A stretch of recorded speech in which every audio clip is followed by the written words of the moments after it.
Welcome back नाज़रीन। Programme के इस हिस्से में हम जिक्र करेंगे मिडल ईस्ट का, ईरान और अमरीका। बहुत एक दफ़े फिर हम कह सकते हैं कि एक संजीदा सी सूरत हाल लग रही है, क्योंकि अमरीकी मीडिया में ये ख़बर सामने आ रही है कि इज़राइल जो है वो किसी भी वक्त ईरान पर जो है वो हमला कर सकता है, जो उसके न्यूक्लियर इंस्टॉलेशंस हैं उनको टारगेट कर सकता है। बहुत जो एक वेल इस्टेब्लिश्ड अमरीकी अखबार है वाशिंगटन पोस्ट, उसमें ये रिपोर्ट छपी है। उसमें कहा है कि अमेरिका को भी एहसास है इस मुमकिना हमले का, और इसी तनाजुर में जो स्टेट डिपार्टमेंट है उसने जो मिडल ईस्ट में अपने काफ़ी जो अमला है उसको वहाँ से उसका इनखला करना शुरू कर दिया है। वो भी कुछ एक्सपेक्ट कर रहे हैं कि हालात अच्छे नहीं रहेंगे। बहरीन, कुवैत के साथ साथ इराक़ से भी जो अमला है उसको उसकी कमी की गई है, उसको वहाँ से इनखला का कहा गया है।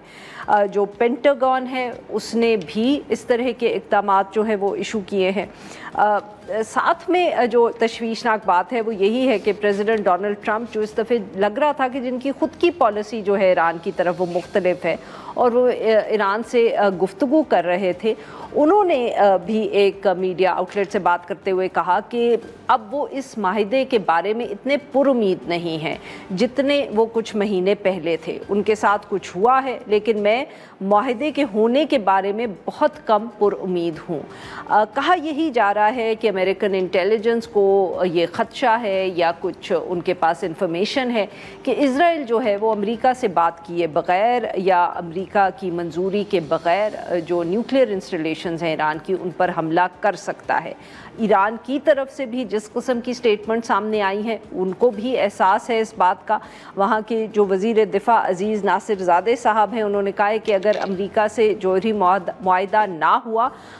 तो अमेरिका और अगर अमेरिका ने ईरान पर हमला किया तो ईरान खित्ते में अमेरिकी अड्डों को निशाना बनाएगा। इस सारे मामले पे गुफ्तगू करने के लिए आज हमारे साथ मौजूद हैं जावेद हुसैन साहब, साबिक सफ़ीर बराए ईरान हैं। Welcome to the show sir. Javed साहब,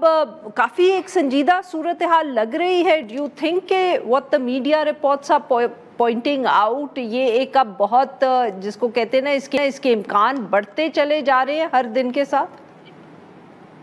जी, आपने दुरुस्त फरमाया कि संजीदा और ख़तरनाक सूरत हाल है, जिसमें अगर खुदा न खास्ता अमेरिका और ईरान के दरमियान जो नेगोशिएशंस हो रही हैं, जिसका नेक्स्ट राउंड अब संडे को मुतवक्को है मस्कत में, उसमें कोई पेशरफ नहीं होती या ऐसी कोई मुश्किलात आ जाती हैं जो इनसरमाउंटेबल हैं, तो फिर कुछ भी हो सकता है। इस चीज़ का ख़तरा ज़रूर है। हमें जो साफ ज़ाहिर है ईरान की भी कोशिश है, अमेरिका भी कोशिश होनी चाहिए कि वो अपने न्यूक्लियर रिलेटेड जो इश्यूज़ हैं उनको बाहमी बातचीत के ज़रिए रिज़ॉल्व कर लें, और अगर दोनों तरफ से एक गुडविल का और नेक नियति का और एक सीरियसनेस का मुज़ाहरा किया जाए तो कोई वजह नहीं है कि इस मामले को हल ना किया जा सके। आफ्टर ऑल 2015 में भी तो एक न्यूक्लियर डील हुई थी जिससे ट्रंप साहब ने रिज़ाइन किया और उसको रिजेक्ट कर दिया, जिसकी ज़िम्मेदारी अमेरिका और प्रेसिडेंट ट्रंप के ऊपर होती है। तो उस वक्त एक हल निकाल लिया गया जिसका बेसिक प्रोविजन ये थी कि ईरान अपने न्यूक्लियर प्रोग्राम के ऊपर कुछ पाबंदियाँ कबूल कर लीं और उसके बदले में सैंक्शंस उससे ऊपर उठाई जानी थी और उठाई गई। तो उसी किस्म की जो एक स्पिरिट के साथ अगर ये दोबारा इस मामले को यानी इसमें नेगोशिएट किया जाए तो मैं समझता हूँ कि अभी भी हल निकाला जा सकता है। लेकिन अगर ये कोशिशें नाकाम साबित होती हैं तो फिर वो बड़ी जो ख़बरें आ रही हैं कि इजराइल जो है वो बेताब है ईरान पे हमला करने के लिए, और मेरी असेसमेंट है वो ये है कि अमेरिका ने उसको रोका हुआ है और अमेरिका की ग्रीन लाइट के बगैर इजराइल हिम्मत नहीं कर सकता इतना बड़ा स्टेप लेने का। तो इसलिए अब ये देखने वाली बात है अगले चंद रोज़ में, ये चंद हफ्तों में ये जो सिचुएशन है क्या टर्न लेती है, क्या कोई प्रोग्रेस हो सकती है या नहीं। या प्रेसिडेंट ट्रंप साहब ने खुद ही कह दिया कि वो बहुत उम्मीद नहीं है, तो इसका मतलब है कि वो कुछ ऐसी डिमांड्स ईरान से कर रहे हैं जो ईरान जिनको एक्सेप्ट नहीं कर सकता। मसलन यूरेनियम इनरिचमेंट जो है, ईरान कहता है कि हमारा हक है जी, آپ ہمارے اوپر ایک پابندی لگا سکتے ہیں کہ ہم یورینیم انریچمنٹ کو نیوکلیر ویپن ڈیولپمنٹ کے لیے استعمال نہ کریں، لیکن یورینیم انریچمنٹ جو ہے اس کو پیسفل پرپزز کے لیے وہ تو ہمیں حق ہونا چاہیے، اور یورینیم انریچمنٹ اپ ٹو 3.5% اگر ہو تو وہ صرف پیسفل پرپزز کے لیے استعمال ہو سکتی ہے۔ تو ان حالات میں اگر نیک نیتی کے ساتھ امریکہ اپروچ کرے اور ایکسیسو ڈیمانڈز نہ کرے ایران کے اوپر، تو میں سمجھتا ہوں کہ ابھی بھی حل نکالا جا سکتا ہے۔ لیکن اسرائیل کے جو وزیر اعظم ہیں اور اسرائیلی جو گورنمنٹ ہے وہ بڑی ایکسٹریمسٹ ہے،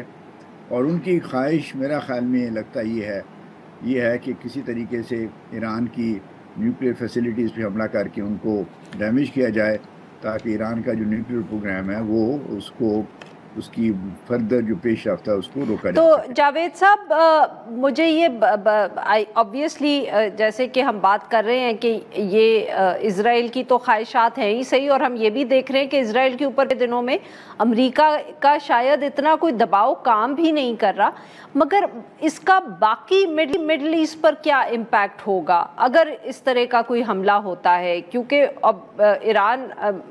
باقی جو عرب ممالک ہیں ان کی کوئی خاص تعلقات اچھے بھی نہیں ہیں ایران کے ساتھ، so do you think it will just be contained, Iran پر حملہ ہوگا، ایران خاموش ہو کے بیٹھ جائے گا؟ وہ کمزور بھی بہت ہوئے ہیں پچھلے سالوں میں۔ جی، ایرانی حکومت نے اور ان کے وزیر دفاع نے اور دوسرے آفیشلز نے بالکل کلیئر کر دیا کہ اگر ایران کے اوپر حملہ ہوا تو Iran will hit back at American bases throughout the middle east, اور وہ بیسز جو ہیں ایران کے قریبی جو جیوگرافیکلی قریب جو ممالک ہیں جیسے قطر ہے، دوسرے اور ممالک ہیں، ان میں وہ انہوں نے کہا کہ اس پہ کوئی پھر لمٹ نہیں ہوگی، سب کے اوپر حملہ کیا جائے گا، اور ایران اپنی پوری قوت سے اپنے دفاع کے لیے ایکشن لے گا۔ سو خطرہ اس میں یہ ہے کہ پھر جنگ کنٹین نہیں ہو سکے گی، مشکل ہو جائے گا کنٹین کرنا، اور یہ پھیلاؤ اس کا ایکسپینڈ کرے گی، اور اس میں پھر دوسرے ممالک ایک سائڈ یا ایک وجہ سے یا دوسری وجہ سے یا ایک سائڈ پہ یا دوسری سائڈ پہ اس میں انوالو ہوں گے، اور ایک سارا خطے میں ایک انسٹیبلٹی پھیلے گی، جس سے تمام جو خطے کے ممالک ہیں ان کو نقصان پہنچے گا۔ اور اس لیے ان خطے میں جو ممالک ہیں ان کا بھی میرا خیال میں انٹرسٹ اسی میں ہے کہ ایران اور یو ایس کے درمیان جو نیگوشیشنز ہیں یہ پیسفل طریقے سے یہ ان کا حل یعنی اس ایشو کا نکالا جائے۔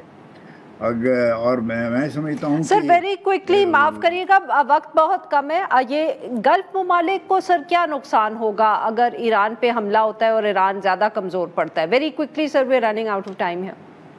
جی، وہ جو نقصان تو یہ ہوگا کہ اگر ایران نے حملے کیے امریکن بیسز میں تو وہ سارے خطے میں پھیلے ہوئے ہیں اور مختلف ممالک میں ہیں، جس میں قطر بھی شامل ہے، جس میں میرا خیال میں دوسرے ممالک بھی ہیں جن میں عراق میں ان کی پریزنس ہے، شام میں ہے، دوسرے جو ممالک میں بھی ہیں، ان سب پہ حملے ہوں گے، پھر ان کے جو ہے اپنے جو مفادات ہیں ان کے اوپر زخم پہنچے گی، ان کو نقصان ہوگا۔ تو اس لیے یہ اس قسم کا حملہ نہ ان کے انٹرسٹ میں ہے نہ ایران کے انٹرسٹ میں ہے۔ ایک ملک ہے جو اس قسم کا حملہ چاہتا ہے، وہ اسرائیل ہے۔ میرے خیال میں امریکہ بھی نہیں چاہتا کہ معاملہ وہاں تک جائے، لیکن امریکن جو ڈیمانڈ بہت شکریہ جاوید صاحب، آپ نے ہمارے لیے وقت۔ ناظرین آج کے لیے اتنا ہی، we'll be back on Monday نا۔